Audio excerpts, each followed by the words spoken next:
नमस्कार, लोकसभा टीवी में आपका स्वागत है। मैं हूं प्रतिबिंब शर्मा और आप देख रहे हैं लोकमंच। और लोकमंच में आज हम बात करेंगे इस्लाम और बढ़ते आतंकवाद की।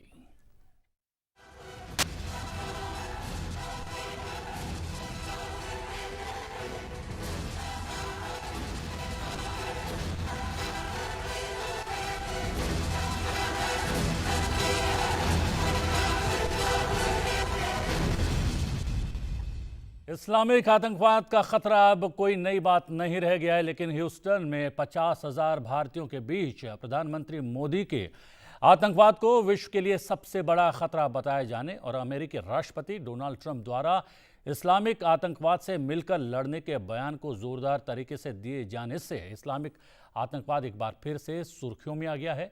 भारतीय थल सेना अध्यक्ष विपिन रावत ने सैकड़ों आतंकवादियों के एलओसी के पार करने की तैयारियों के बीच इस्लाम की गलत व्याख्या करने और सही इस्लाम भारत के साथ होने की बात कहकर इस्लाम की सही और गलत व्याख्या के विषय को भी हवा दे दी है। अगर इस्लामिक आतंकी गुटों की बात करें तो हम मोटे तौर पर लश्कर-ए-तैयबा, जैश-ए-मोहम्मद, आईएस, अल-कायदा, जमातुल दावा, हुजी जैसे कुछ ही आतंकवादी संगठनों की चर्चा करते हैं। लेकिन सच तो ये है कि दुनिया भर में 126 से ज़्यादा इस्लामिक आतंकी गुट आतंक फैलाने में लगातार लगे हैं। इनमें से ज़्यादातर इस्लामिक आतंकी गुट आतंकवाद को जिहाद कहते हैं और जिहाद के में मारे जाने पर जन्नत नसीब होने और 72 हूरें मिलने का सब्ज़बाग भी दिखाते हैं। आज लोक मंच में हम विशेषज्ञ मेहमानों के जरिए दुनिया भर में इस्लाम के नाम पर आतंक फैलाने की कोशिशें क्यों की जा रही हैं और इसे जानने की कोशिश करेंगे और साथ ही ये भी जानने की कोशिश करेंगे और समझने की कोशिश करेंगे कि क्या इस्लाम सचमुच जिहाद के नाम पर आतंकवाद फैलाने और खून खराबा करने की बात करता है या उसका कोई एक शांति प्रिय चेहरा या पक्ष भी है।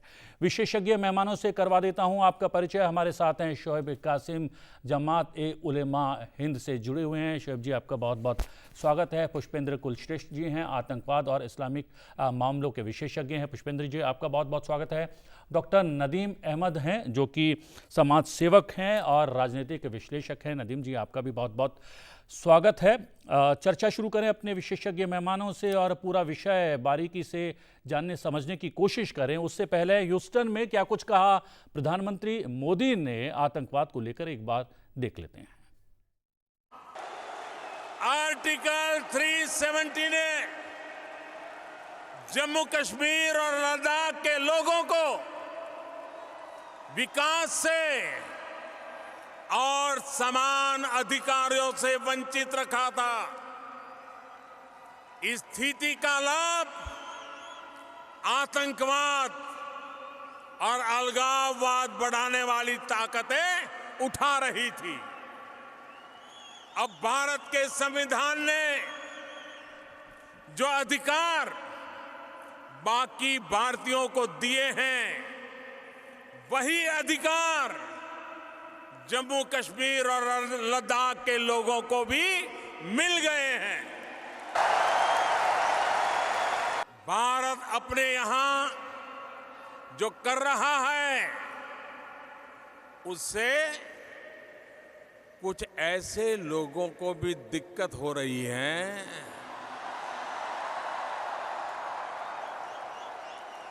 जिनसे खुद अपना देश संभल नहीं रहा है। अब समय आ गया है कि आतंकवाद के खिलाफ और आतंकवाद को बढ़ावा देने वालों के खिलाफ निर्णायक लड़ाई लड़ी जाए।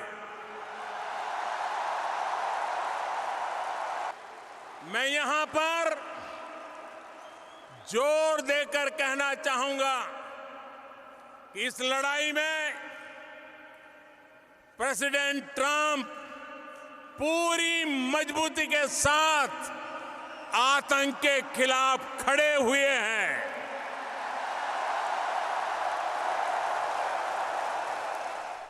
जी हाँ, प्रधानमंत्री मोदी ने कहा कि डोनाल्ड ट्रंप राष्ट्रपति अमेरिका के, वो भी आतंकवाद के खिलाफ मजबूती के साथ खड़े हुए हैं और उनकी बात को सही साबित किया खुद राष्ट्रपति डोनाल्ड ट्रंप ने। उन्होंने भी अपने भाषण में सीधे तौर पर आतंकवाद पर निशाना साधा और उन्होंने नाम लेकर इस्लामिक आतंकवाद कहकर कहा कि भारत और अमेरिका इस्लामिक आतंकवाद से मिलकर लड़ेंगे। क्या कुछ कहा, देखते हैं। Today we honor all of the brave American and Indian military service members who work together to safeguard our freedom. We stand proudly in defense of liberty, and we are committed to protecting innocent civilians from the threat of radical Islamic terrorism.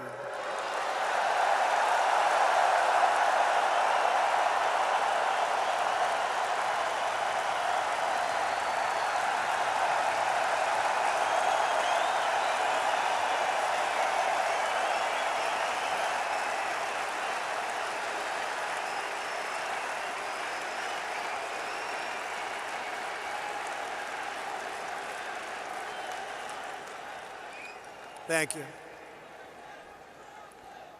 Both India जी हाँ, अब विषय की चर्चा करते हैं विशेषज्ञ मेहमानों से। और शोएब साहब, यहाँ पर प्रधानमंत्री मोदी को भी देखा, उन्होंने आतंकवाद की बात कही। आतंकवाद कहाँ से आता है, कहाँ पलता है, पोषित होता है, उसका जिक्र उन्होंने इशारों में किया अपनी बातचीत में। लेकिन अमेरिका के राष्ट्रपति डोनाल्ड ट्रंप साहब ने सीधे तौर पर रेडिकल इस्लामिक टेररिज्म, सीधा उन्होंने हमला किया इस्लामिक आतंकवाद पर। दोनों के भाषणों को, बयानों को किस तौर पर देखते हैं? देखिए, जिस तरीके से हमारे प्रधानमंत्री ने पिछले 5.5 सालों के अंदर पूरी दुनिया के सामने भारत की छवि को रखा और जिसके नतीजे में आज पूरी दुनिया में वो लोग जो भारत के साथ कभी खड़े होना पसंद नहीं करते थे, आज वो भारत के साथ हैं। और पूरी दुनिया में भारत एक ऐसा देश बन गया है कि जिसके सबसे ज़्यादा दोस्त हैं, और बहुत से ऐसे दोस्त भी हैं कि जो आपस में विचारधारा अलग रखते हैं मगर फिर भी भारत के साथ साथ काम कर रहे हैं। ये भारत की एक अच्छी पॉलिसी और विदेश नीति का नतीजा है, क्योंकि जिस तरीके से हमारे प्रधानमंत्री ने इच्छा शक्ति के साथ अंदरूनी आतंकवाद को और अंदरूनी शक्तियां जो भारत को तोड़ने पर आमादा थीं, उनके खिलाफ एक लंबी लड़ाई लड़ी, ऐसे ही जो भारत के अंदर बाहर से टेररिज्म पाकिस्तान या और जगहों से आ रहा था, उनके खिलाफ भी सख्त कार्रवाइयाँ करी और हर महाज के ऊपर मुंह तोड़ जवाब दिया, खाली बातें नहीं करी। और यही वजह है कि दुनिया में आज हर जगह हमारी सरकार की और नरेंद्र भाई मोदी की और उन पॉलिसियों की, जिनको 70 सालों से ये कहा जा रहा था कि ये एक ऐसी विचारधारा है जो देश को तोड़ देना चाहती है और देश में नफरतें फैलाना चाहती है, उसका हर जगह इस्तेमाल हो रहा है। और जहाँ तक आतंकवाद का ताल्लुक़ है, आतंकवाद एक ऐसी बीमारी है कि जब तक इसको जड़ से ख़त्म नहीं किया जाएगा, और इसकी जड़ें कहाँ कहाँ पर हैं, उन जड़ों को नहीं ख़त्म किया जाएगा, जब तक मैं समझता हूँ कि कोई बात बनने वाली नहीं है। और भारत इस दिशा में बढ़ रहा है आगे, और बहुत तेज़ी से बढ़ रहा है। और मोदी 2.0 के अंदर जो मिशन है, वो सबसे बड़ा मिशन यही है कि आतंकवाद की जो जड़ें हैं, जो भारत को खोखला कर रही थी, उनको हम बिल्कुल नेस्त नाबूद करें और देश के अंदर एकता, अखंडता और देश की जो उन्नति है उसके लिए ये चीज़ बड़ी बाधा थी, और ये ख़त्म होगी। और हमें उम्मीद है कि बहुत जल्द इसके अच्छे नतीजे सामने आएंगे। जी, लेकिन डोनाल्ड ट्रंप साहब ने इस्लामिक आतंकवाद का जिक्र किया और उन्होंने ये भी कहा कि भारत और अमेरिका मिलकर उससे लड़ेंगे। ये ट्रंप साहब ने जो कहा है वो पिछले काफ़ी सालों से वो लोग कह रहे हैं, और हमारे प्रधानमंत्री ने जो बात कही है वो आतंकवाद की कही है। और बार बार हमारे प्रधानमंत्री ने ये बात कही है कि आतंकवाद कोई भी हो, कहीं से भी हो, हम हर तरीके का आतंकवाद के ख़िलाफ़ हैं, चाहे वो आतंकवाद अंदरूनी हो, चाहे वो बाहरी हो, या वो जो है नरेंद्र भाई मोदी ने पार्लियामेंट के अंदर और विज्ञान भवन के कई सभाओं के अंदर एक बात कही है कि हम आतंकवाद को किसी मज़हब से जोड़कर नहीं देखते, क्योंकि हमारे लक्ष्य अलग हैं, हमारे पास अल्फाज अलग हैं, हमारी तहजीब अलग है, हमारी संस्कृति अलग है। हम किसी की संस्कृति या उनके अल्फाज को अपनी ज़बान से अदा नहीं करना चाहते, क्योंकि उनके लक्ष्य अलग हैं, हमारे लक्ष्य अलग हैं। जी पुष्पेंद्र जी, ये बात तो सही है कि यहाँ पर प्रधानमंत्री ने सिर्फ आतंकवाद का जिक्र किया है, इस्लामिक आतंकवाद नहीं कहा। डोनाल्ड ट्रंप साहब ने कहा इस्लामिक आतंकवाद, लेकिन जब डोनाल्ड ट्रंप साहब ने कहा इस्लामिक आतंकवाद, तो सब खड़े हो गए, तमाम 50,000 की भीड़ उस स्टेडियम में खड़ी हो गई और प्रधानमंत्री नरेंद्र मोदी भी तारीफ कर रहे थे और तालियां बजा रहे थे। कहा नहीं शायद, लेकिन उनका वो भी मानते हैं कि कहीं ना कहीं इस्लामिक आतंकवाद पूरे विश्व के लिए बहुत बड़ा खतरा बन गया है। देखिए, एक बात सच है कि हमारी डेमोक्रेसी दुनिया की बड़ी है, लेकिन बड़ी युवा उसकी उम्र है। अमेरिका को 350 साल से आसपास हो गए। एक लंबे समय के बाद सच को सच कहने की समाज में बहुत मुश्किल से आदत पड़ती है। पिछले 70 साल में जो इस मुल्क का निज़ाम रहा है, इस मुल्क में हर ऐसी बात जो सच कही जा सकती है लेकिन कड़वी हो, लेकिन वोट बैंक की राजनीति के चलते किसी को खुश करने के लिए उसको गलत बात कहते रहो। इसलिए हमारे यहाँ अभी भी बहुत सारे राजनेता, जो लोग सत्ता पे हैं, व्यवस्था में हैं, संविधान की शपथ ली है, वो उनको मैं छूट देता हूँ क्योंकि वो देश चला रहे हैं, उन्होंने शपथ ली हुई है। लेकिन आम सोसाइटी भी इन बातों को कहने से कतराती है और उनको लगता है कि ये कहेंगे तो मुसलमान नाराज़ हो जाएंगे। मैं आज तक ये नहीं समझ पाया, या तो जो ये कहने वाले लोग हैं वो ये मानते हैं कि मुसलमान आतंकवाद को शय देते हैं इसलिए नाराज़ हो जाएंगे, और अगर है ऐसी बात तो कहना चाहिए। इसमें किसी की नाराज़गी हो न नाराज़गी हो ये महत्व नहीं है, देश की नाराज़गी नहीं होनी चाहिए, देश का नुकसान नहीं होना चाहिए। ट्रंप साहब ने, जब मोदी साहब पहली बार भी गए थे व्हाइट हाउस में, उस वक्त भी उन्होंने इस्लामिक आतंकवाद की बात कही थी। लेकिन आप ये देखिए, आपने जो बात अभी कही वो मैं आपसे कहना चाहता था कि जब ट्रंप ने ये कहा इस्लामिक आतंकवाद, तो वो जो 50,000 लोग थे वो अमेरिकन नहीं थे, वो 50,000 हिंदुस्तानी अमेरिकन थे। तो जो उस पर रिएक्शन हुआ है, वो अंदर से जो बात चाहते थे वो उन्होंने कही। भारत के प्रधानमंत्री की एक अलग सोच है उनकी, और वो ज़रूरी नहीं है कि वो जब तक इस्लामिक आतंकवाद न कहे तो लोगों की समझ नहीं आ रहा है। अब अमेरिका में तो कोई दूसरा आतंकवाद है नहीं, अमेरिका जिन चीज़ों से लड़ रहा है पूरी दुनिया में लड़ रहा है। अब उसमें तो एक पक्ष ये भी है कि अमेरिका के कारण दुनिया में आतंकवाद फैला है, ये भी एक वजह हो सकती है। लेकिन जब उन्होंने ये कहा कि हमें इस्लामिक आतंकवाद के खिलाफ मिलकर लड़ना है, तो इस्लामिक आतंकवाद के खिलाफ मिलकर, उन्होंने ये नहीं कहा कि माओवाद के खिलाफ लड़ना है। ठीक बात। तो अगर उसको शब्द को एंडोर्स नहीं किया तब भी बात यही है। तो आपके जम्मू कश्मीर में क्या हो रहा था? जम्मू कश्मीर में आज़ादी की लड़ाई लड़ते लड़ते अब वहाँ आतंकवाद होने लगा, अब इस्लामिक आतंकवाद होने लगा, जिहाद होने लगा, वहाँ तो तमाम सारी निज़ाम मुस्तफ़ा की बात होने लगी। तो हमारे यहाँ छुपे अंदाज में बहुत कुछ हो रहा है, लेकिन कहा नहीं जाता क्योंकि कॉन्स्टिट्यूंसी हमारे यहाँ बड़ी है और क्योंकि लोकतंत्र अभी जवान है, तो लोगों को लगता है कि बहुत सारी बातें न बोली जाएं। जैसे आप देखें कि 2004 से लेकर के 2019 के बीच में पॉलिटिकल डिस्कोर्स बदला है, नैरेटिव बदले हैं। जो बात आज से 10 साल पहले लोग नहीं कह पाते थे वो आप खुल के कह रहे हैं, और उसकी वजह यह है कि जो आपके अंदर है उसको आप छुपा क्यों रहे हैं? सीधे सीधे कहिए ना कि आप किसी को गाली नहीं दे रहे, आपका किसी से निजी झगड़ा नहीं है, आप किसी मजहब को छोटा या बड़ा नहीं कर रहे, लेकिन सच बात तो कहिए भाई। आपने ऐसे नैरेटिव हमारे देश में बनाए हैं जो नहीं चले।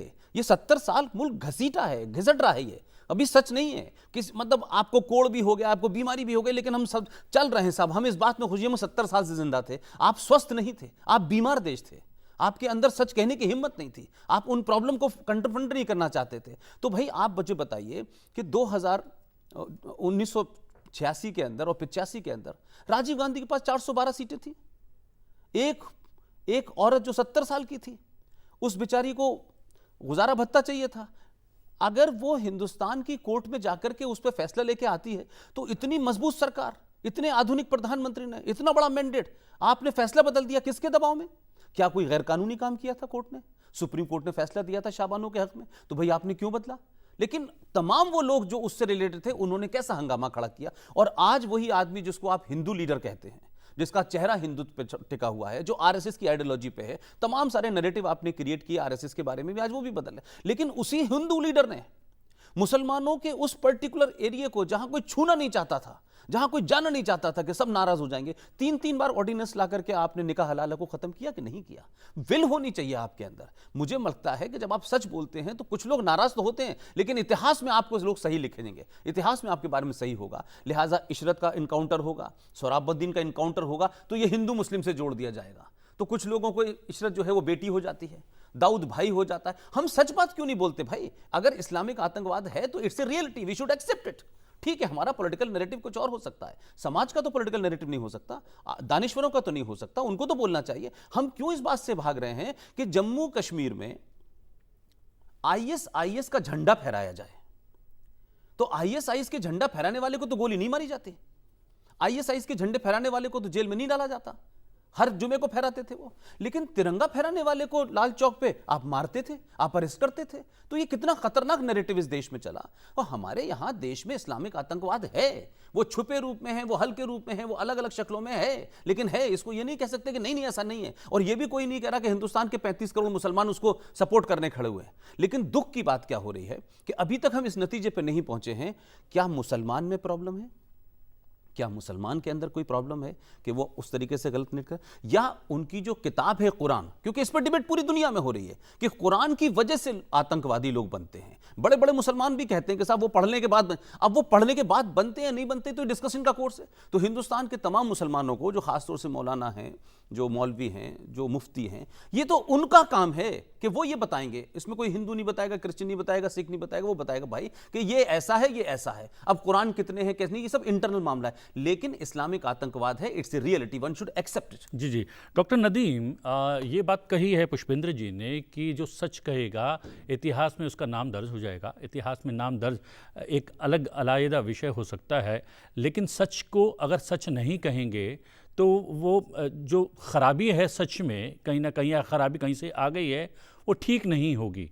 तो ऐसे चेहरे, ऐसे लोग इस्लाम के भीतर से क्यों सामने नहीं आते हैं जो कहते हैं कि हाँ, इस्लाम के नाम पर आतंकवाद फैलाया जा रहा है, ये गलत है और इसको दूर किया जाना चाहिए। जब तक ऐसा नहीं होगा तब ये कहते रहे कि आतंकवाद का कोई धर्म नहीं होता, उसके कोई मायने सामने नहीं आएंगे।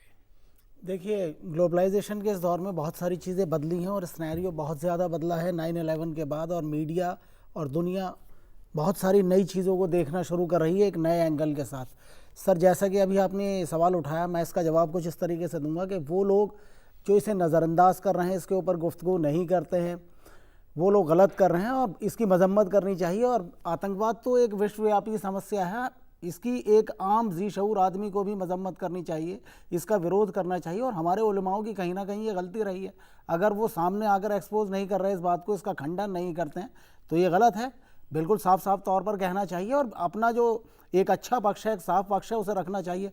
रही बात इस तरह की, कुरान शरीफ पढ़ने के बाद लोग आतंकवादी होते हैं, कुरान शरीफ पढ़ने के बाद तो लोग अच्छे और भले मानुस बन रहे हैं। अभी पॉप जो है ईसाइयों के सबसे बड़े रूहानी पेशवा, उन्होंने वेटिकन सिटी में बाकायदा एक कॉन्फ्रेंस करके बताया कि कुरान जो है एक शांति प्रिय किताब है और इसके अंदर ये आतंकवाद से जुड़ी हुई कोई भी बात नहीं लिखी हुई है। तो कुरान की डीप स्टडी होनी चाहिए, अच्छे तरीके से कुरान को पढ़ाइए। अब उसकी तफसीर लोग किस तरीके से करते हैं मैं नहीं समझ पा रहा हूँ कि कितने पढ़े लिखे लोग करते हैं, लेकिन एक अच्छा और एक बेहतर मुफस्सिर कलाम पाक का, उसकी ये जिम्मेदारी पूरी तरह से बनती है कि वो उसकी जो बातें हैं, उससे जुड़ी हुई बातें हैं और विश्व से जुड़ी हुई बातें जिनका उल्लेख उसके अंदर है, उसे बिल्कुल साफ साफ तौर पर बताना चाहिए। हम लोगों की ये कमी रही है, मैं इसे एक्सेप्ट करता हूँ। हमारे उलमाओं की, हमारे रिलीजियस पर्सनैलिटीज़ की ये कमी रही है कि वो अपनी बात को ठीक तरीके से नहीं बता पाए हैं। दूसरी बात, ट्रम्प साहब ने जो बात बोली है इस्लामिक आतंकवाद, हाँ ये बात सही है कि उन लोगों ने सर्वाइव किया उसे, और वो उसे पिछले 20 साल से झेल रहे हैं और उसके ऊपर इलेक्शन भी जीते जा रहे हैं और पूरा एजेंडा भी वहाँ का तय हो रहा है। लेकिन ये बात भी बिल्कुल सही है कि उसी 9/11 के बाद से अमेरिका के अंदर इतने ज़्यादा लोग मुस्लिम बन गए। मैं समझता हूँ कि वो जी शऊर लोग हैं, बहुत अक्लमंद लोग हैं और उनके पास बहुत अच्छी समझ है, तो क्यों लोग कन्वर्ट हो रहे हैं, इस पहलू की भी तरफ हमें ध्यान देना चाहिए। जी, ये एक बात जो मजम्मत वाली बात हुई है कि आतंकवाद और इस्लामिक आतंकवाद की भी मजम्मत होनी चाहिए, उसका विरोध होना चाहिए। क्या विरोध तक सीमित रहना चाहिए? क्या इस्लामिक दुनिया के भीतर से वो लोग सामने आएँ और इस टेरर से, इस आतंकवाद से न केवल केवल जो है इसका विरोध कर दें मुँह ज़बानी, बल्कि इसके ख़िलाफ़ जंग का ऐलान करें, लड़ाई लड़ें। अब इराक़ में यजीद जो बादशाह थे, उनके ख़िलाफ़ उन्होंने सिर्फ जो है अपने अल्फाजों से उन्होंने कोई जो है उसका विरोध नहीं किया, बल्कि उन्होंने हज़रत इमाम हुसैन साहब ने जंग का ऐलान किया, युद्ध छेड़ दिया और उसकी कीमत भी उनको जो चुकानी पड़ी। तो ऐसा जब तक नहीं होगा, केवल ये कह के कि नहीं नहीं नहीं आतंकवाद से इस्लाम का कुछ लेना देना नहीं है, तब तक बात बनेगी नहीं। देखिए, आप बिल्कुल जिस तरीके से अभी मोहतरम ने और डॉक्टर साहब ने पूरे मसले की वजाहत की, हकीकत ये है कि हमारे मुल्क के अंदर जो मुस्लिम संस्थान हैं, इदारे हैं या उलमा इकराम हैं, इन्होंने 70 सालों के अंदर मुस्लिम कौम को देशभक्ति, राष्ट्रवाद और देश की तरक्की के अंदर उनका क्या किरदार होना चाहिए, इसे दूर रखा। आज़ादी से पहले की बातें करते हैं, आज़ादी के बाद की बात कोई नहीं करता है। आज़ादी के 70 सालों के बाद ये किसी सियासी पार्टी के पिछलग्गू बने रहे, उसके इशारे पर एजेंडे तय करते रहे, और जिस तरीके से उन्होंने चाहा, इन्होंने मुसलमानों को वोट बैंक के तौर पर इस्तेमाल किया। ये मेरे रोंगटे खड़े हो रहे हैं आप जब बोल रहे हैं। शायद किसी भी चैनल की डिबेट में इस तरीके की बात पहली बार सामने आ रही है जो आप कह रहे हैं। और इन्होंने ये सही है, सच है ये बात। इन्होंने जो है मुसलमानों को बहका कर, फुसला कर हर 10 साल के बाद नया एक एजेंडा लाए और इसको वोट बैंक के तौर पर इस्तेमाल किया।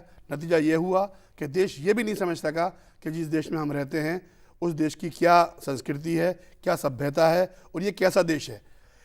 भारत एक ऐसा देश है कि जिसने सबसे ज़्यादा बाहर के लोगों को, बाहर के धर्मों को जो है अपने यहाँ जगह दी है, और इसकी उन तमाम खूबियों को कभी नहीं बताया गया। सिर्फ ये बताया गया कि तुम्हारा इस्लाम जो है वो वहाँ से चल रहा है और तुम्हारी जो है हमदर्दी जो होनी चाहिए फला के लिए होनी चाहिए। इसीलिए कि यहाँ का आम मुसलमान जो है आज वो ये नहीं तय कर सका कि जब मुझे खड़ा होना है, अपने देश के साथ खड़ा होना है या उस आदमी के साथ खड़ा होना है जो ह्यूस्टन में या जो है पेरिस में या लंदन में या पाकिस्तान में या लाहौर में या कराची के अंदर इस्लाम की बातें कर रहा है। जबकि हकीकत यह है कि इस्लाम के अंदर मुल्क से मोहब्बत का मुकम्मल एक चैप्टर है। मुल्क से मोहब्बत ईमान का हिस्सा है। जब मुल्क से मोहब्बत ही नहीं होगी और मुल्क की मोहब्बत का इजहार नहीं करेगा तो वो दुनिया में वो कहाँ खड़ा हो सकता है। यही वजह हुई कि हर जगह जहाँ भी कोई छोटा सा ग्रुप खड़ा हो गया, उसे 10, 20, 50 लोगों को मार दिया, तो कहीं ना कहीं दिली हमदर्दियाँ लोगों की उधर जुड़ी। और ये सारी की सारी गलतियाँ हमारे उन संगठनों की हैं कि जो मुसलमानों के ऊपर पिछले 70 सालों से राज कर रहे थे। मौसम विभाग के वो बड़े माहिर हैं। अब जब 5 साल के बाद उन्हें महसूस हो गया है कि ये सरकार अब लंबी चलने वाली है, तो इस सरकार के भी इर्द गिर्द वो टहलने लगे हैं। और अब भी अगर हमने नहीं समझा और उन आसिंगे सांपों को दोबारा पाल लिया, तो ये देश का मुसलमान जिस राह पे चल रहा है, जिस राह पे जा रहा है, तो ओवैसी जैसे लोग या मदनी जैसे लोग उसको दोबारा उसी राह पे ले जाएंगे कि जिस राह पर कई मुल्क जो है मुसलमान जो है अपनी जानें ज़ाय करके आत्मघाती बन के जो है वो दुनिया को परेशान कर रहे हैं। तो मेरा ये मानना है कि मुस्लिम संस्थाएं आगे आएँ, इस्लाम की सही छवि पेश करें। आतंकवाद इस्लाम के अंदर कोई गुंजाइश नहीं है। दुनिया में जहाँ जहाँ ये अपनी जंगें लड़ रहे हैं, प्रॉपर्टी की जंगें हैं, ज़मीनों की जंगें हैं, इस्लाम के नाम पर, बिरादरियों के नाम पर लोगों को खड़ा करके दुनिया के मुसलमानों को मिसगाइड करते हैं। अरब मुल्कों से, खाड़ी देशों से पैसा इकट्ठा करते हैं। कश्मीर में 70 सालों में क्या हुआ? एक प्रॉपर्टी की जंग, एक गैर इस्लामी धारा की जंग। धारा 370 इस्लाम के खिलाफ है। उस जंग को इन्होंने इस्लाम के नाम पर लड़ा। नतीजा क्या हुआ कि अफसोस और शर्म की बात यह है कि 70 सालों में इस देश के अंदर जो मुसलमान रहता है, इनकी तंजीमों ने उस धारा 370 के खिलाफ या उन कश्मीर के आतंकवाद के खिलाफ दिल्ली में जंतर मंतर पे या बम्बई या हैदराबाद या किसी भी शहर के अंदर कोई एहतजाज नहीं किया। ये अपनी जिम्मेदारी को फरामोश करे हुए थे। और अब भी अगर ये सामने नहीं आते हैं, ये डबल पॉलिसी जो खेल रहे हैं, अखबारों में, मीडिया में मोदी जी के जाकर बयान दे देते हैं और सड़कों पर या मुसलमानों के अंदर या मस्जिदों में या मोहल्लों में कोई इस पर काम नहीं कर रहे हैं कि कश्मीर में क्या हो रहा है, हमारी क्या पॉलिसी होनी चाहिए और देश की एकता के लिए, अखंडता के लिए हमारा क्या किरदार होना चाहिए। अगर मुसलमान ने इस बात को नहीं समझा तो आने वाला कल गुजरे कल से ज़्यादा खतरनाक है। क्या बात है। एक छोटा सा ब्रेक लेंगे। ब्रेक के बाद हम लोग ये जानने की कोशिश करेंगे जो शोएब कासिम साहब ने कहा है कि ये बात क्या आम मुस्लिम को भी समझ आ रही है और वो देश के लिए मर मिटने के लिए तैयार था, तैयार है, तैयार रहेगा। ये न केवल उसका जज्बा उसके दिल के भीतर है, इस जज्बे का वो इजहार भी करेगा, जिससे जो है लोगों को पता लगे कि इस्लाम जो है आतंकवाद फैलाने वाला धर्म नहीं है बल्कि इंसानियत का धर्म भी है। लेकिन इस विषय में अगर देखें तो मीडिया की भी अपनी जिम्मेदारी है और मुझे लग रहा है पिछले 7 दशक में मीडिया की शक्ल बदलती रही है, लेकिन हर शक्ल में उन लोगों को ही ज़्यादा तरजीह दी जाती रही है जो कि कट्टरवादी एक सोच को रिफ्लेक्ट करते हैं समाज के भीतर या फिर कट्टरवाद परोसते हैं समाज के भीतर। उन लोगों को ही मीडिया में ज़्यादा जगह दी जाती रही है। अब क्या शोएब कासिम जैसे चेहरों को ज़्यादा जगह दी जानी चाहिए, इन लोगों के विचार ज़्यादा मीडिया के माध्यम से ज़्यादा लोगों तक पहुंचने चाहिए, ये भी जानने की कोशिश करेंगे अपने विशेषज्ञ मेहमानों से। और इस्लाम जो आतंकवाद का एक चेहरा बनता जा रहा है पूरे विश्व भर में, उसके खिलाफ क्या आवाज़ें भारत के भीतर से ही उठ सकती हैं, ये भी जानने की कोशिश करेंगे। एक छोटा सा ब्रेक लेते हैं।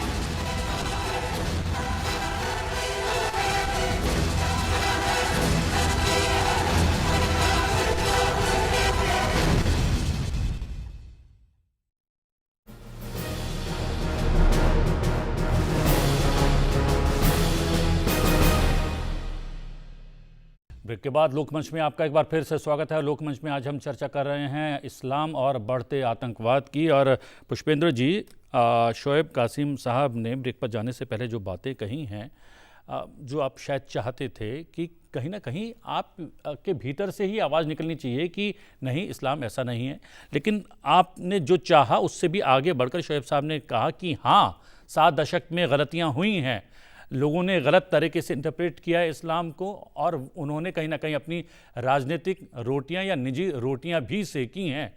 इस तरीके की कहते हैं कि जैसा राजा वैसी प्रजा। अब जिस तरीके से सियासत बदली है, राजा बदला है, प्रधानमंत्री बदले हैं, अब सोच में भी परिवर्तन आ रहा है, या फिर वो सोच जो थी तो राष्ट्रवादी सोच मुस्लिमों के भीतर भी वो सोच सामने नहीं आ पा रही थी, अब वो सोच भी सामने आने लगी है। इसमें एक बेसिक फ़र्क है, उसमें एक बात मैं जोड़ता हूँ जो मौलाना साहब ने कही है। पहले मुसलमानों के बिहाफ पे कुछ लीडर जो थे वो व्हीलिंग डीलिंग का काम करते थे, जो आज से 70 साल पहले सरकारें थी। उनके नेताओं को पकड़ा और उनसे व्हीलर डीलिंग का खेल किया और उसके बाद हो गया, बाकी नीचे वालों को छोड़ दिया। जो बेसिक फ़र्क मुझे नज़र आता है ख़ासतौर से मुसलमानों को लेकर के भारत की हुकूमत में, इस बार में मुझे क्या लगता है कि जो मुसलमानों के दलाल लीडर थे जो सौदेबाजी करते थे अलग अलग पार्टियों से, क्योंकि इस देश में 28 से 29 सेकुलर पार्टियां हैं और अगर उनका सेकुलरिज्म एक है तो फिर सब एक होना चाहिए। ठीक बात। तो मुलायम सिंह का सेकुलरिज्म कुछ और है, लालू का कुछ और है, माया का कुछ और है, नीतीश का कुछ और है, कांग्रेस का कुछ और है, और सब जगह मुसलमान हैं। तो मैं ये मानता हूं कि 2014 के बाद इस मुल्क में वो जो व्हीलर डीलर थे, इस सरकार ने उनसे छोड़ के जो उनका अवाम है उससे डील करना शुरू किया है, इसलिए उसके नताइज ऐसे नजर आ रहे हैं और वो आवाजें बाहर आ रही हैं जिनके बिहाफ पे लोग व्हीलिंग डीलिंग करते थे और उन तक बात ही नहीं आती थी। कश्मीर एक टेस्ट केस के लिए मैं लेता हूं। आप सोचिए कि कश्मीर भारत में डेमोक्रेटिक सोशल सेकुलर भारत के अंदर एक इस्लामिक स्टेट बन गया था। आपने संवैधानिक तौर पे गलत चीजें की, बनने दिया, फिर आपने 1954 में किया और फिर आपने 1957 में किया। मेरा जो दुख है, जो मेरी कंसर्न है कि अगर इस देश के अंदर रोहिंग्या मुसलमानों के लिए आजाद मैदान में दंगा हो सकता है, लाखों की भीड़ इकट्ठी हो सकती है, आप जो शहीदों का जो वहां स्टेचू बना था उसे तोड़ सकते हैं, ये भी एक समझ में आता है, चलिए भाई आप वहां गए, लेकिन क्या मैं इस देश के मुसलमानों से, जो भी हैं, वो जिस भी हैं, वो बरेलवी हैं, देवबंदी हैं, वो एक अलग इशू हो सकता है, आप मुझे बताएं, आजाद भारत में हम लड़ रहे हैं, क्या कहते हैं, औरंगजेब ने क्या किया और बाबर ने क्या किया, वो तो बहुत पुरानी बात है, ये तो मेरे और आपके जमाने की बात है। जम्मू कश्मीर में एक मुख्यमंत्री जो 86 में मुख्यमंत्री था, राम लला के ताले खोले गए, जम्मू कश्मीर में मुफ्ती मोहम्मद शहीद की देखरेख में 500 मंदिर तोड़े गए, इसकी चिंता की किसी ने? और वही आदमी जो उसका मास्टरमाइंड था वो 1989 में भारत का गृहमंत्री बन जाते हैं। और गृहमंत्री होने के बाद, उसी राज्य का होने के बाद 2 दिसंबर को शपथ लेता है, 8 दिसंबर को बेटी गायब हो जाती है, 3 दिन में बेटी आ जाती है, फिर गुलाम नबी आजाद के घर से कोई गायब होता है, फिर उनके घर में भी आ जाता है, फिर सैफुद्दीन सोस के घर में, कुल मिलाकर के 30-32 आपने आतंकवादी छोड़ दिए, देश ने नहीं पूछा। ये वो लोग हैं जो जम्मू कश्मीर में तो निजाम मुस्तफा चाहते थे, लेकिन दिल्ली में आते आते तक इनको सेकुलरिज्म चाहिए था। आप सबको पता नहीं होगा 2007 में गुलाम नबी आजाद ने जम्मू कश्मीर में शरिया नाफिज किया, वही गुलाम नबी आजाद जो दिल्ली में आकर के जिनको सेकुलरिज्म का बुखार आता है।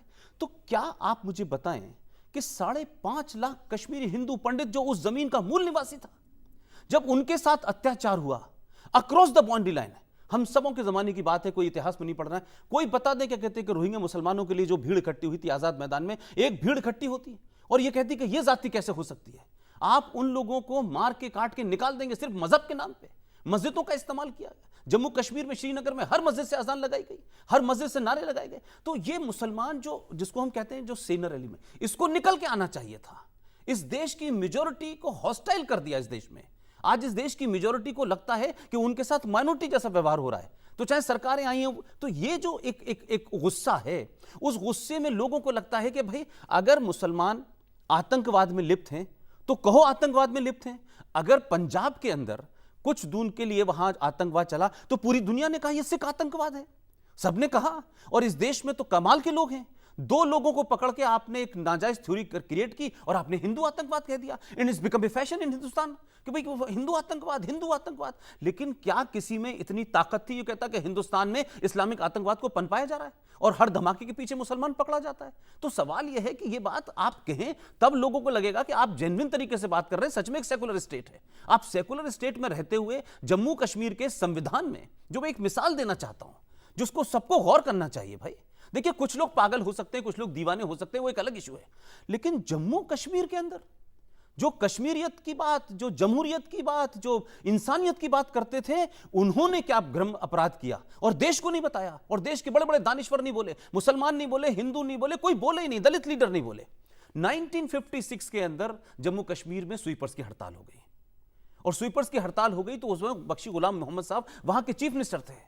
ये रेफरेंस के लिए बता रहा हूं कि कितना इंपॉर्टेंट है इस देश के लिए। वैसे हमारे यहां छोटी सी बात हो जाती है, खबर बनती है। उन्होंने अपनी कैबिनेट के 2 लोगों को भेजा कि भाई ढूंढ के लाओ ये दलित कौन लोग होते हैं, ये वाल्मीकि कौन होते हैं, उनको लाओ, ये सफाई करेंगे। महामारी फैल गई श्रीनगर के अंदर। वहां से पठानकोट, गुरदासपुर और वहां से 200 वाल्मीकियों को लेकर आया गया और उनसे कहा कि आप इस शहर की महामारी को ठीक करिए, सफाई कीजिए, हम आपको नौकरी देंगे। उन लोगों ने काम शुरू कर दिया, वो करने लगे। वो बेचारे 1957 में किसको इस देश की नागरिकता मिलनी है नहीं मिलनी है, दे वर लीस्ट बॉदर्ड। आप बात चली गई, खत्म हो गई। लेकिन जम्मू कश्मीर के अंदर कितना एंटी हिंदू माइंडसेट था कि आपने जो कुछ किया, मूसा कर रहा है वो तो समझ में आता है कि उसने हथियार उठा लिया, कम से कम वो दिखाई दे रहा है। लेकिन मूसा की सोच वाले लोग सत्ता में कैसे बैठे हुए थे? आपने क्या किया कि एक ऑर्डर पास किया, एग्जीक्यूटिव ऑर्डर जम्मू कश्मीर के संविधान में, और उस ऑर्डर में आपने ये कहा कि ये जो दलित यहां आए हैं, यहां रह सकते हैं, ये सफाई का काम कर सकते हैं, ये पढ़े लिखे कुछ भी करें, लेकिन इनको जम्मू कश्मीर में नौकरी, जो शब्द इस्तेमाल किया गया है वो आज अनपार्लियामेंट्री है और मैं आपके चैनल पे उसका जिक्र नहीं करूंगा। कहा ये सिर्फ सफाई की नौकरी इनको मिलेगी, बाकी कोई नौकरी नहीं। जी, लेकिन आज जो हम चर्चा कर रहे हैं ना इस इस्लाम को संदर्भ में लेकर कि ये जो आतंकवाद जी, है जी। इसके रूप कई अलग अलग हैं। हम सिर्फ हथियार से जो मार रहा है आदमी वही आतंकवादी नहीं है। जो मैं कहता हूं इंटेलेक्चुअल टेररिज्म है, पॉलिटिकल टेररिज्म है, सोशल टेररिज्म है। ये जो लोग हैं ये ज्यादा खतरनाक हैं और ये खास सोच को आगे बढ़ाते हैं। लेकिन ये सोच, ये आतंकवाद, ये इस्लामिक आतंकवाद जिसका जिक्र किया गया है और ट्रंप साहब ने एक बार फिर से दोहराया भी है, ये तो विश्वव्यापी नहीं, मैं एक कह रहा हूं, मैं तो मैं अपने संदर्भ में कह रहा हूं ना। जी जी, लेकिन मैं ये जानना चाहता हूं, चूंकि इसलिए क्योंकि आप अलीगढ़ मुस्लिम यूनिवर्सिटी में पढ़े हैं, आप उस वातावरण में रहे हैं, आपने कुरान भी पढ़ी है, आपने हमारे यहाँ कंपलसरी था तो आपने जाना है।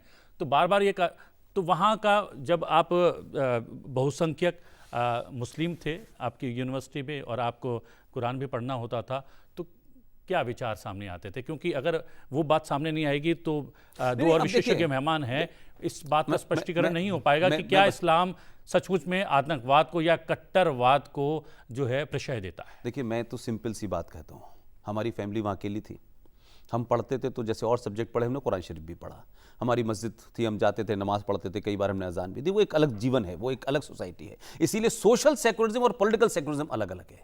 लेकिन मैं ये मानता हूं, क्योंकि आपने जिस बात कही ना कि दलितों को वहां पर सफाई के लिए तो लगाया गया, लेकिन वहां पर आपने निवासी नहीं बनाया गया, ऐसा निवासी ही भी नहीं, संविधान में प्रोविजन करके कहा तुम यही करोगे, तुम्हारी नस्लें यही करेंगी। और 2019 तक उनके बच्चे नेशनल चैंपियन हुए। एमबीबीएस की डिग्री है, इंजीनियरिंग की डिग्री है, लेकिन जम्मू कश्मीर राज्य उनको सिर्फ सफाई की नौकरी। मैं ये कह रहा हूं कि ये तमाम सारी चीजों ने गुस्सा बढ़ाया। इसलिए मैं कह रहा हूं कि मुसलमानों को इस मुल्क में जब तक मुसलमान आगे बढ़ करके, ये औरंगजेब रोड, ये बाबर रोड, ये तमाम इन लोगों से हिंदुस्तान के मुसलमानों का कुछ लेना देना नहीं है। हिंदुस्तान का मुसलमान 99% यहीं का है और यहीं से कन्वर्ट हुआ है। इनका अरब से कोई संबंध नहीं है, ये कहीं अरब की सागर से नहीं आए हैं। लेकिन मजबूरी यह है कि आइडिया और आइडियोलॉग अलग बन गए हैं। भाई पाकिस्तान अगर 47 में हमसे अलग ना होता तो गजनवी ने यहां पर आकर जब हमला किया था, या गौरी यहां आया था, या औरंगजेब यहां आया था, तो उसने ये कहा था ये वाले मुसलमानों को नहीं मारेंगे, वो सब थे। लेकिन आज उनके वो हीरो हैं, आज पाकिस्तान में वही लोग हीरो हैं, इसलिए गजनी का नाम, अपनी मिसाइल का नाम गजनी रखेंगे, गौरी रखेंगे। तो ये आप किसको एंटागोनाइज कर रहे हैं? मैं यही कहता हूं कि भारत की मेजॉरिटी को, दुनिया में कहीं नहीं होगा कि कोई माइनॉरिटी मेजॉरिटी को एंटागोनाइज करके शांति से रहे। ये दुनिया का पहला देश है कि तब भी यहां शांति है, तब भी यहां काउंटर टेररिज्म नहीं हो रहा। जम्मू कश्मीर में 5.5 लाख लोगों को निकाला गया, दिन के उजाले में सब कुछ हुआ, लेकिन 5 कश्मीरी आतंकवादी नहीं बने। वो पंडित अगर 5 बनते, एक भी नहीं बना। इसीलिए मैं कह रहा हूं कि जब तक मुसलमान खुल के सड़क पे नहीं आएगा, ये हमने प्रेस रिलीज जारी कर दी है, हमने मजम्मत कर दी है, ये अल्फाज सुनते सुनते इतने वक्त हो गए कि जिस तरीके का गुस्सा आप आजाद मैदान में दिखाते हैं, वो गुस्सा जब तक इस देश का मुसलमान खड़े होकर के अपनी ही उन कम्युनिटी के लिए और उन लोगों के लिए, खासतौर से एक लाइन और कहता हूं बस, मोहम्मद साहब की शान में गुस्ताखी नहीं होनी चाहिए, चाहे वो डेनमार्क में कोई करे, चाहे फ्रांस में कोई करे। लेकिन मुसलमानों से ये तो पूछना चाहिए भाई कि जो इस्लामिक मुल्क बना है, कितने धरने, कितने प्रदर्शन, 5 लाख लोगों ने यहां खड़े होकर के दिल्ली के अंदर पाकिस्तान की एम्बेसी को घेरा। कि आप मुझे बताएं कि मोहम्मद के नाम से लश्कर तोयबा, जैश ए मोहम्मद का मतलब क्या है? मोहम्मद की फौज। इनका नाम, अगर मोहम्मद साहब की शान में किसी कार्टूनिस्ट ने गुस्ताखी की आपने, लेकिन मोहम्मद का नाम करके पाकिस्तान इस्लामिक जो है वो बना रहा है, पाकिस्तान को घेरा, पाकिस्तान के खिलाफ फतवे जारी हुए, पाकिस्तान हाई कमीशन को कहा कि नहीं आप वापस करिए। कैसे आपके यहां जैसे मोहम्मद और मोहम्मद जो आपने बताया कि 150, ये कैसे चल रही हैं? ये क्यों चल रही हैं? ये तो इस्लाम और कुरान के खिलाफ है ना। तो फिर इसके खिलाफ उतनी शिद्दत के साथ लड़ना चाहिए ना, जिस शिद्दत के साथ आप रोहिंग्या मुसलमानों की सपोर्ट में गए थे। शिद्दत क्या इसलिए नहीं है डॉक्टर नदीम कि कहीं ना कहीं मुस्लिम लोगों के भीतर ये है कि इस्लाम का शासन पूरे विश्व पर था और इस्लाम का शासन पूरे विश्व पर एक बार फिर से हो जाए। कहीं ना कहीं एक कह सकते हैं कि इनडायरेक्ट सपोर्ट मुस्लिम वर्ग, चाहे वो हिंदुस्तान का मुस्लिम हो, पाकिस्तान का मुस्लिम हो, चाहे यूएस या यूके में रहने वाला मुस्लिम हो, कहीं ना कहीं इनडायरेक्ट सपोर्ट वो देता है, इसलिए चुप रहता है या मजम्मत करके ही वो संतुष्ट हो जाता है। देखिए यहाँ जैसे कि मैंने पिछले सेगमेंट में बताया कि हमारे उलेमाओं की कमी रही है, उन्होंने बहुत सारी चीज़ों के ऊपर इतना जोर नहीं दिया जितना ये जोर दिया जाना चाहिए था, और करंट सिनेरियो में तो बहुत ज़्यादा उन सब चीज़ों की ज़रूरत है। सर ये जो बात आपने बोली उसके लिए मैं जहालत को बहुत ज़्यादा जिम्मेदार मानता हूँ, और लोगों की सोच इस कदर कुंद हो चुकी है, खासतौर पर मुसलमानों की सोच इतनी ज़्यादा कुंद हो चुकी है, मतलब कि अनपढ़ हैं इसलिए कम पढ़े लिखे हैं, और दूसरे उन सब चीज़ों पर ज़्यादा ध्यान देते हैं जो कि लेकिन सुनिए डॉक्टर नदीम, जो पिछले 10 बरस से आतंकवाद और इस्लामिक आतंकवाद का जो चेहरा बदला है, उसमें पढ़े लिखे इंजीनियर्स, सॉफ्टवेयर इंजीनियर्स, उनकी संख्या में इजाफा हुआ है। और जो एक आंकड़ा आया है जो हिंदुस्तान से भी या केरल या दक्षिण भारत के हिस्सों से जो IS में शामिल होने गए हैं, उसमें से ज़्यादातर पढ़े लिखे युवा थे। जी मैं वही आ रहा हूं जी। ये जो सोच कुंद वाली बात थी उन लोगों के लिए है कि उन्हें जैसा बताया गया मौलवियों के ज़रिए या फिर उन सियासी लीडरान के ज़रिए कि तुम्हें ऐसा करना चाहिए, तो उन्होंने अपनी सोच को वहीं तक सीमित रखा। ये जो आप पढ़े लिखे युवकों की बात कर रहे हैं, तो सर ये टेक्नोलॉजी का दौर है, ग्लोबलाइज्ड हो रहे हैं हम लोग, तो क्या नेट चला रहे हैं, इंटरनेट चला रहे हैं, उससे जुड़ रहे हैं, और कहीं ना कहीं हम ऐसा सोचते हैं कि हम अगर ऐसा कर लेंगे, इसके पीछे भी सर वही सारी चीज़, वही सारे फैक्टर कार फरमा है कि अगर ऐसा करोगे तो ऐसा होगा। सर इस्लाम को गलत तरीके से इंटरप्रेट किया गया है, जो उसकी सही शक्ल होनी चाहिए, सही छवि होनी चाहिए, सही शबिया होनी चाहिए, वो उस तरीके से सामने नहीं आई है।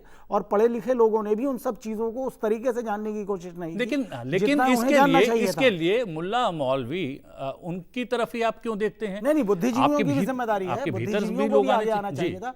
और जहां तक सर ने बात की कि कश्मीर के अंदर वो सारे मामला हुए, बिल्कुल हमें मजम्मत करनी चाहिए थी, हमें आगे बढ़कर देखिए उसका पुष्पेंद्र विरोध जी ने करना एक बात चाहिए था। कही है कि इतनी सारी तंजीमें चल रही हैं, इतने सारे बिल्कुल, आतंकवादी उसका भी गुट विरोध चल करना रहे चाहिए, हैं उसका नाम जो क्यों मोहम्मद रखा है? साहब जी, जी, का जी, नाम बिल्कुल लेकर सरासर चलाए गलत जा है। रहे हैं, बिल्कुल तो इसमें सरासर तो एक गलत है। बवाल हो जाना चाहिए। बिल्कुल हो जाना चाहिए इसे, रिएक्शन इसका होना क्यों नहीं चाहिए। खंडन जी। कर रहे हैं? और अगर आपने इस तरह की कुछ तंजीमें बना रखी हैं तो उसे अच्छे काम पर लगाइए, मानवता की भलाई के काम पर लगाइए। आप इस तरीके से लूट मार कत्लो गारत करने वाली तंजीमों के नाम को हमारे आप समझ पैगंबर रहे के हैं। साथ जोड़ रहे देखिए हम जो है शब्दों के पुलाव कितने भी पका लें, उससे हम कर क्या रहे हैं? नहीं, हम हमारी कर जिम्मेदारी क्यों है नहीं सर, रहे हैं? नैतिक हम जिम्मेदारी कर है। क्यों नहीं सकते हमें हैं? आगे यहाँ पर बढ़ना ये चाहिए सवाल है। सर, बिल्कुल आगे बढ़कर हमें लोगों को जागरूक भी करना चाहिए। और ये जिम्मेदारी पूरी तरह से हम उन अपने रूहानी पेशवाओं को या अपने उलेमाओं को ही नहीं दे सकते, बल्कि इसके लिए हर वो इंटेलेक्चुअल जिम्मेदार है जिसका इस्लाम से ताल्लुक जी, है, जी। उसे बिल्कुल विरोध करना चाहिए। शोएब और जी, इतिहास में जो ये दो बातें पुष्पेंद्र जी ने कही है कि